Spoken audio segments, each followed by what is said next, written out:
तो बात करेंगे आज के इस वीडियो में हम ग्रे मूवी के बारे में। बेसिकली पूरी जो गुच्छी है एक तरह से कहो तो उनका जो मूवी का पूरी स्टोरी है इस वीडियो में एनालाइज करूंगा, तो मैं बताऊंगा बेसिकली स्टोरी है क्या। तो तुम्हें पता होगा साहब, अब तक की सबसे महंगी मूवी है नेटफ्लिक्स पे, ये 1600 करोड़ की मूवी बनी है। अब इसके पीछे तुम सोचो भाई साहब रीजन क्या है कि इतना बड़ा बजट मूवी बनाने का कारण क्या हो सकता है। तो मेरे हिसाब से लॉकेट, जी हाँ लॉकेट।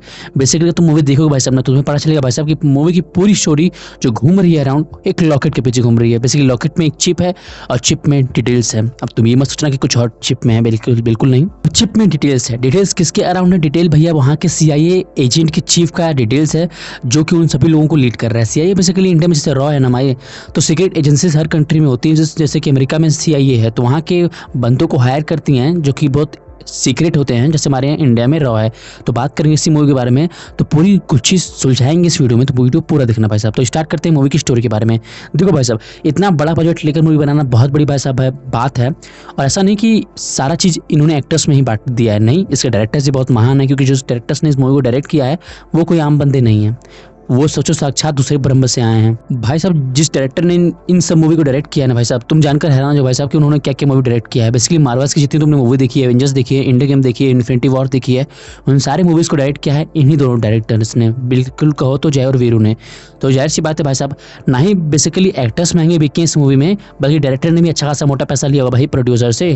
और कहा जाए भाई साहब तो हमारे इंडिया से भी एक्टर गए थे जिनका नाम धनुष भाई साहब है, साउथ इंडियन एक्टर है, बहुत बेहतरीन एक्टर है भाई साहब।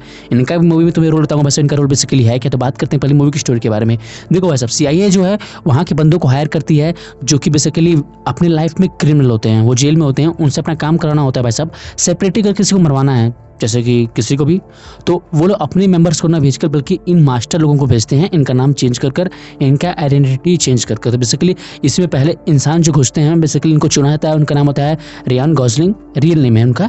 मूवी में उनका नाम है 6, सिंपल सा 6 अल्फाबेट नेम है। अब एक सीक्रेट नेम है भाई साहब, तो तुम रिवील नहीं किया जाएगा मूवी में। तो उनको मिशन दिया था भाई साहब किसी शख्स को मारने के लिए। आसान सा मिशन होता है, उनको गन दे दी जाती है भाई साहब, और उनको जगह बता दिया था भाई साहब कि हाँ ये बंदा यहाँ पे आने वाला है, तुम्हें सेपरेटली मार कर वहाँ से आ जाना है, तुम्हें कुछ नहीं करना है। पर भाई साहब आसान काम को भी टेढ़े तरीके से करते हैं। बेसिकली जाते तो हैं पार्टी में, पर उसी गन से नहीं मारते हैं, अपने घूसों से मारते हैं भाई साहब, क्योंकि इनको अपना एक्शन सीन भी तो दिखाना है भाई साहब। तो बेसिकली बहुत बुरी तरह उसको मारते भी हैं।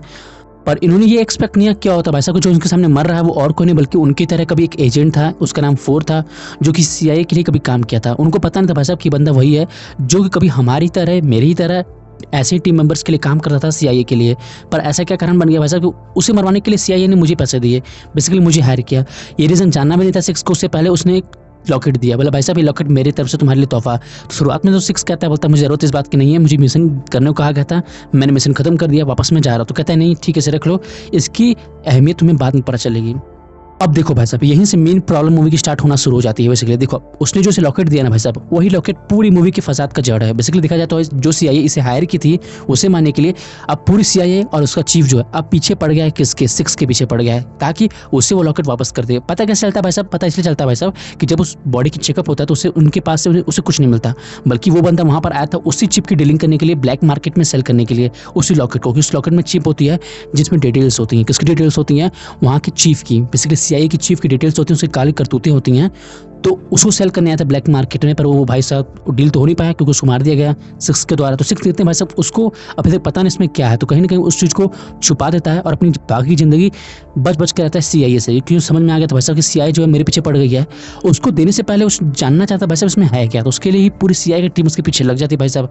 वो लोग सर से पाँव तक की पूरी जोर लगाते हैं उसे पकड़ने की, पर पकड़ नहीं पाते हैं, क्योंकि भाई 6 के साथ उसके गुरु होते हैं, तो हाथ पैर लगा के कहीं ना कहीं वो बच जाता है। पर बेसिकली दिखा जाए भाई साहब से गुरु से एक बार धोखा दे देते हैं। धोखा देने के कारण ये होता है भाई साहब कि अब CIA ने एक ऐसे एजेंट को हायर कर लिया है जो कि चलता फिरता यमराज है। बेसिकली और कोई नहीं बल्कि कैप्टन अमेरिका है, क्रिस इवान। नहीं, अच्छे इंसान है मूवी में थे कैप्टन अमेरिका में, पर इस मूवी में अच्छे इंसान बिल्कुल भी नहीं है। मतलब बेसिकली इस तरह टॉर्चर करते हैं इंसान को, मतलब क्रिमिनल को, कि भाई साहब यमराज बगल में कुर्सी लगा कर डरता है, कांपने लगता है। मतलब बस भाई इतना मत कर, हम लोग इतना नहीं करते होंगे। बेसिकली अगर हमारी किताब जो उनकी इसमें देखकर यमराज लोगों को दंड देता होगा, तो मुझे लगता है बस वो किताब किसी और ने नहीं बल्कि क्रिस इवान ने ही लिखी होगी भाई साहब, क्योंकि बेसिकली उनका रोल इतना भयंकर मूवी में है। मतलब भाई साहब इस तरह लोगों को टॉर्चर करते हैं, तो मैं क्या बताऊँ, समझ रहे हो ना भाई साहब। बिल्कुल। अब बात करते हैं भाई साहब उनका इस मूवी में आने का मतलब बेसिकली उनका रोल कहाँ से स्टार्ट होता है। बेसिकली देखो, जो सीआईए का चीफ है उसे हायर करता है, बोलता है भाई साहब देखो तुम क्रिस इवान के पास जाओ, उसे जिंदा या मुर्दा लेके आओ, मुझे वो चिप चाहिए, बेसिकली लॉकेट चाहिए, अगर मुझे लॉकेट मिल गई मैं तुम्हें अच्छा खासा मोटा पैसा दे दूंगा। तो देखो भाई साहब पैसा सबकी कमजोरी है, तो कहीं ना कहीं बोलता है ठीक है मैं लग जाता हूँ।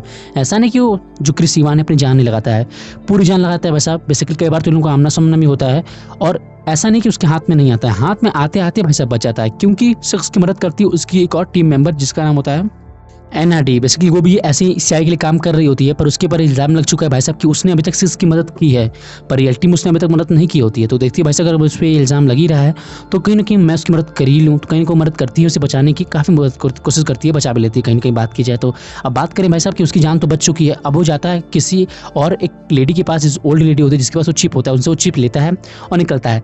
अब उसका मेन प्रॉब्लम बस ये होती है ना भाई साहब कि अब उसे अपने बॉस को बचाना है। बेसिकली सिक्स के जो लीडर होते हैं, बॉस होते हैं, गुरु कह सकते हो, उनको क्रिस इवान ने किडनैप कर रखा है। बेसिकली कहा जाता है उनको नजरबंद करके रखा है, उनको भी और उनके भाई की बेटी, बेसिकली उसी बेटी की तुम कह सकते हो उसके रिश्तेदार में बेटी है, तो उसे भी इन्होंने नजरबंद करके रखा है। तो कहीं ना कहीं ओल्ड मैन को काफ़ी टॉर्चर कर रहा होता है क्रिस इवान। तो कहीं ना कहीं ये बात जान रहा था सिक्स, कहता है नहीं यार मुझे उनकी जान बचानी है किसी भी हाल में, और छोटी बच्ची की भी जान बचानी है।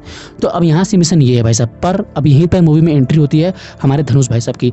धनु भाई साहब जो होते हैं बेसिकली काम नेगेटिव रोल में दिखाएंगे तुम्हें मूवी में भाई साहब। बेसिकली उनको हायर किया गया है क्रिस इवान के थ्रू। मतलब देखो भाई साहब डैनी जो है बेसिकली वो सीआईए का चीफ है, उसने हायर किया क्रिस इवान को, और क्रिस इवान ने अब हायर करते हैं किसको, धनुष भाई साहब को, क्योंकि उनसे वो काम नहीं हो पा रहा है। बेसिकली सिक्स ऐसा बंदा है भाई साहब ने पूरी मूवी में कि मतलब पूरी सीआईए की एजेंट लग चुकी है। सोचो भाई साहब जो सीआईए एजेंट से दुनिया कांप रही है, जी हाँ ये टीम ऐसी भाई साहब जिससे पूरी दुनिया कांपती है। अगर किसी इंसान के पीछे लग जाए तो राष्ट्रपति क्यों ना उसे मार के हटती है, पर एक बंदे को नहीं पकड़ पा रही जिसका नाम सिक्स है। तुम समझ सकते हो भाई साहब सिक्स का पावर का ऐसे तुम अंदाजा लगा लो भाई साहब कितना पावरफुल है, कितना मास्टरमाइंड, उसे कोई पकड़ नहीं पा रहा है।